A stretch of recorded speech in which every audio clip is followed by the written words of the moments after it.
And hello, and this is quite obviously Sonic the Hedgehog. What do I have to say about this? Well, I never owned a Sega Genesis, and since I never did, I figured I would have someone on here to help me who did own one, so please introduce yourself. Hello, name's Oi. You probably heard my voice rattling around this channel from time to time, because we're quite close friends. Yes. And I did grow up with Sonic when I was younger, so I've been brought in as the, quote, Sonic expert of the day. So we're just going to be watching this video of Zero playing Sonic and talking endlessly. Yeah, because this is the first time I've ever actually beaten Sonic. This was recorded Wednesday, so yeah, we're a couple recording days on ago. Friday, yeah. So yeah, we're just sort of watching this. I notice you do seem to be rather obsessive about collecting every possible ring on the screen. Well, the thing that I'm trying to do for the first couple levels, mostly for all of the Green Hill Zone, is I'm trying to get as many lives and continues as possible. Because I am very much going to need them. Yeah, I mean, that's a fair point. And then, of course, collecting all the rings and everything also helps with getting to the special stages and things like that. So, it's not necessarily a bad thing to do that. No, so yeah, I got past 100. So once I get past 100, I just kind of, yeah, okay, moving on. Yeah. So you got into the special stage on the first level, so that's always a good sign. Yeah, and of course my obsession with collecting rings continues here, because if you get 50 in the special stage, you get a continue, which is very helpful. Yeah, of course, because if it's like your first time playing through Sonic, you're not going to finish it first time. No, I think this is my 5th attempt at it. Oh yeah, 5th. Huh. That's not too bad. I mean, oh god, I can't even remember how many times it took me. I mean, the thing was, my first Sonic game, this wasn't my first Sonic game. That was, yours was the one on the Sega Game Gear, wasn't it? No, on the Master System. It's the same version, but the Game Gear is scaled down. So, it's the same basic game, I think. It's just the screen resolution is different. But yeah, that was not only my first Sonic game, that was my first video game, like, ever. That was the first sort of console game, unless you could sort of count this very rough version of Pong I had. Right. I'm just watching this special stage thing. I'm just wondering, are you going to get the emerald? Because, like, you're so close to it, and I'm just thinking, I just swung right past it in the middle. Yay! You got it. Yeah, because once I got the 50, I was just trying to get to... I almost had 100 there. And it was 68 of them. I kind of wish there was a symbol, number in the corner where it actually showed you how many you had left. Yeah, I guess they didn't really think people would be obsessively collecting rings in the special stages. You know, it's not something that people really focus on, or at least I never did. You know, I was always after the emerald. You know, that was it. That was all I ever cared about. Well, yeah, I mean, once you're good enough at the game, you don't need to stop to pick up rings, then yeah, you do just worry about getting 100. Or just worry about getting everything you need. Yeah, I mean, it's a sort of a good tactic to get lives on, like, the first couple of levels, which you know are going to be easier. Yeah. So yeah, I think that's actually a pretty clever tactic. So yeah, I mean, you're not doing too badly. I mean, first level and all that. Yeah, I will say, so watching you struggle to get up this hill, that is one thing that they did do in the second one, and they added the spin. They added the spin dash, which I did talk about in my Sonic video, which I suppose I should say something about. When I recorded that, I used an emulator and save states. This is technically done with an emulator, but it's done over the Sega Genesis and Mega Drive collection on Steam, this is which is why you have the official Sega emulator. Which for whatever reason actually is not very well optimized, because later on, as it continues, it starts to get drop frames and everything, and it almost killed me once. Oh god. So I actually ended up pausing the game several times later on just to try to let the processor like catch up with itself. It comes to something when like the fans can create a better emulator than the people who actually made the original game. Yeah. I think that's because it is just a straight up emulator. You can rip the ROMs off of it with the right type of program. Oop, straight into the special stage there. That was pretty cool. I thought that was actually pretty slick. Yeah, I mean, even if you'd kept going, you can sort of stop yourself and stop and run back for it. Run back for it. If you only have like a few seconds, but you got enough time. I wonder how long you'll last in this one. Yeah, I do kind of. I mean, I like the special stages in this one, but they do kind of rely a lot on memory. Like, you need to know what's off the screen. Yeah, that was a problem right there. I thought the goal was in the opposite direction. Yeah. I didn't know the second one, too. I'm pretty sure most people know the first secret stage. Well, the first secret stage isn't that hard. It's pretty much a vague T-shape with a square where the emerald is.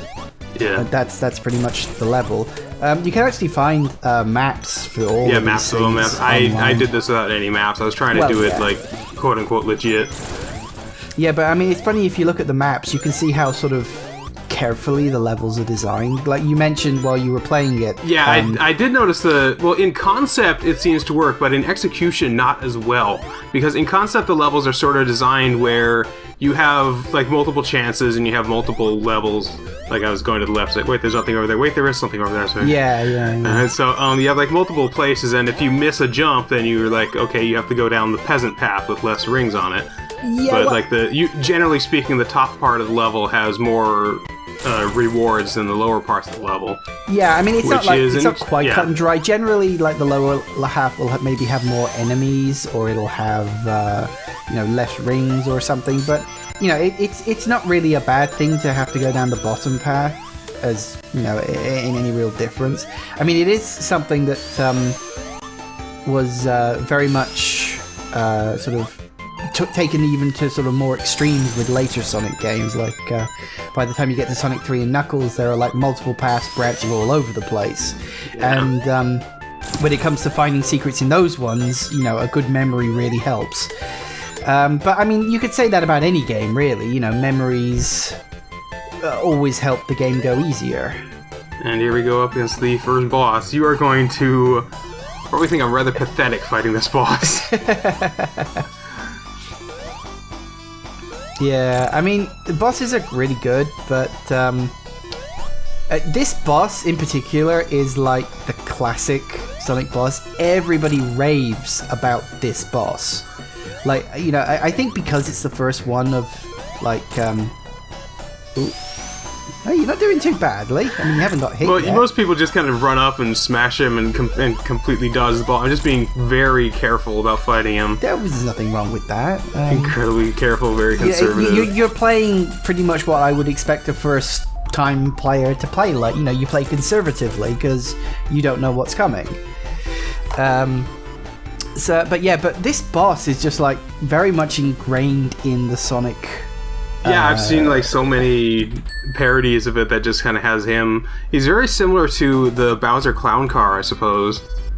Which refresh my memory? Super Mario World, where you fight him at the end of Super Mario World. Where he's in that big smiling. Oh yeah. I remember now. Sorry, Mario. Oh god, those fucking purple caterpillars. Oh I'll be honest. I hate that. You have to hit them right on the head, and you have to make sure you don't land in front of them like you did there, or. Yeah, I mean, I will say, the enemies, not every enemy in this game is brilliantly well designed. Some are okay, and some are just annoying. But the big thing about the purple caterpillars is that once you break them apart, every one of their body parts can also hit you. Yeah. So, Jesus. As if they weren't bad enough. Yeah. Well, it's like... I mean, you have to understand, this is the first game in the series. They were kind of throwing things at the wall to see what would stick. I'm not a big fan of Marvel Zone, because you have all these platforms and stuff that kind of forces you to slow down, which is not really what Sonic should be about, I don't think. Interesting enough, this, because we were going on earlier about the maps with multiple routes, this one doesn't have multiple routes. There is only one way through this whole level, and you have to do it. Well, there's a couple of like spin-off areas, like you can go to the left, but not much of it. There's no multiple routes, like as we were saying, there's no upper route and lower route. It's all just one path. You have to follow it, and you have to do it at your pace, at the game's pace. Sorry, which I guess that's why one of the reasons why this often isn't considered a memorable sort of level. I mean, it's all right. But I think the Green Hill Zone has definitely got more of a... Because the cycles here, because you miss the one cycle, then you miss the jump up afterwards. You have to wait for the damn thing to return. Oh, yeah. But that's just... I mean, again, it's not a terrible level, but it's certainly one of the weaker ones. What was your favourite area? Probably somewhere in Spring Yard Zone. Spring Yard's pretty fun. You can get some pretty good speed on some of those bits in Spring Yard. I didn't have to go back and kill him, but I did for spite. No reason not to. Absolutely no reason not to. Get you more points at the end of the day, and points eventually equal extra things as well, I think. Do they? Because I got I think I got like 200,000. I don't think I ended up getting a continue. Was it? I can't remember. You know what? It's been so long since I actually looked at the details. If you'd have asked me this like 20 years ago, I'd have been able to tell you in intricate detail, but a lot of it sort of faded with time. Right. Because, I love Sonic, and like I said, it was the first game I really sort of sat down to play before I became like a... Did you actually touch those gold things and jump off? I'm shocked that I managed to get through that, but yeah, I managed to jump off the corner at the last possible second. Ooh, you got lucky. Yeah, and then I jumped right back up, because I was only like 2 rings away from the 50. That would have been pretty galling if you hadn't done that. But yeah, I was so busy talking then I was only half paying attention. I didn't get away with it that time. Yeah, well, I got the continue, so that's all I really care about. Well, yeah, true. I mean, getting all the Chaos Emeralds on your first run would have been beyond impressive, frankly. I can't remember how many runs it took me to get all 6 Chaos Emeralds. But yeah, like I said, it's just one of those things, you play the game again and again and again, and eventually it gets ingrained in your memory, and it just all ends up... At least you didn't lose that many rings that time. No, because if you're going to get hit, you might as well get hit early. Yeah, quite. But yeah, I mean, I enjoyed Sonic. Like I said, I grew up with it. I grew up with the Master System. The thing was, I didn't really get into gaming until the N64 era. That was when I had, near permanent access to a console. Before that, for, the Master System, the Genesis, the SNES, it was always my brother's console, and I would just get on it whenever I had the opportunity to. And my brother swapped consoles and games like they were trading cards. Right. Just every single day he'd come back with a different game from a different friend, and I'd never really have a consistent set of games to play with. So actually completing the Sonic games as I have done was something of a miracle at the time. Because I remember I never got to play Sonic 3 and Knuckles, the combined version of the games, until I was able to access emulators. I could play Sonic 3 and I could play Knuckles, but the guy my brother was... whoops. You fell off. I jumped you were being a bit too early. Oh well. But the guy my brother was borrowing them off would never let us have both at the same time. Which was really friggin' irritating, because I knew they were supposed to stick together, and so you could play the full game. Yeah, I never had a Genesis. I still technically don't. I don't own the actual system. That jump right there, God. But I had friends who owned it. I had it was always weird. It's they always had, because I always had the Super NES, and my friends always seemed to have the Genesis. So it was always one or the other. It was interesting how it went. Nobody had both.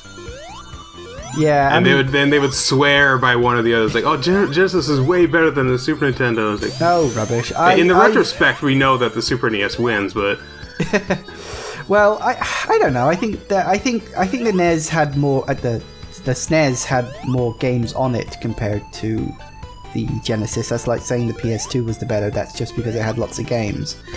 But I never really subscribed to the whole console wars thing. I think that's just bullshit. I think if you can find a console that has good games on it, play it. Yeah. Good games are not marked by their console. They are just good games. And it's kind of a moot point, because people try to keep the console wars going today when there's much less of a reason to do so, because there's games that are coming out for multiple systems. Oh, right here, I always think that this top half of the level is near the ending, because it looks like the ending. It feels like an ending, doesn't it? Yeah, but no, it's not. It's trolling you. But Yeah, the whole console wars thing. I mean, exclusivity in this day and age is actually pretty weird. Like, you know, the whole it's because console developers are so desperate to get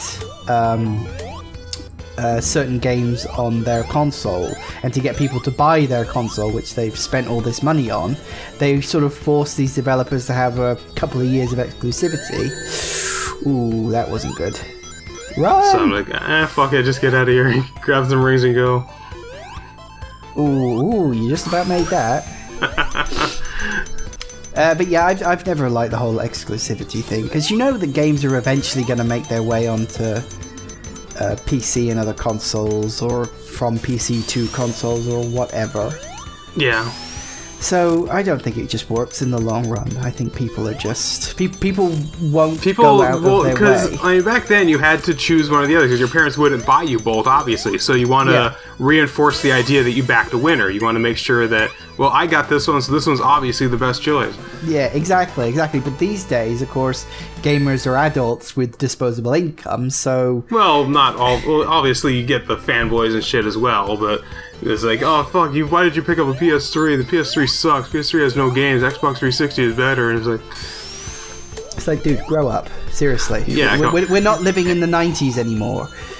But, I mean, the other thing, of course, is that...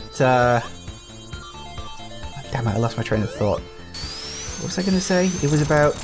yeah, in terms of console sort of exclusivity, is that, you know, people aren't going to go out of their way to spend £300 or dollars or whatever on a console just to play one game they might enjoy. Well... There have been certain games that convinced me to get one or another consoles, because I know with my Xbox 360 it was Dead Space. Really? But that came out on PC. Not at first. Yeah, it was around about the same time, because I've got it on PC.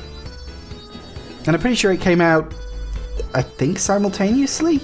Well, I don't think I had a good gaming PC at the time. Well, you know, that can be an issue. But yeah, I mean, there are other games I wanted on the 360 anyway, so it wasn't just Dead Space. Yeah, I've got a 360 as well, because, you know, the annoying thing is I bought... Ooh, well done. I bought... I don't know how to go through the level normally. Did you know that from like a map or something? I think I just randomly checked the wall and it was there. Were you watching speedrunners or something in the past? No, I think I just randomly checked the wall and it was there because I was like, whatever.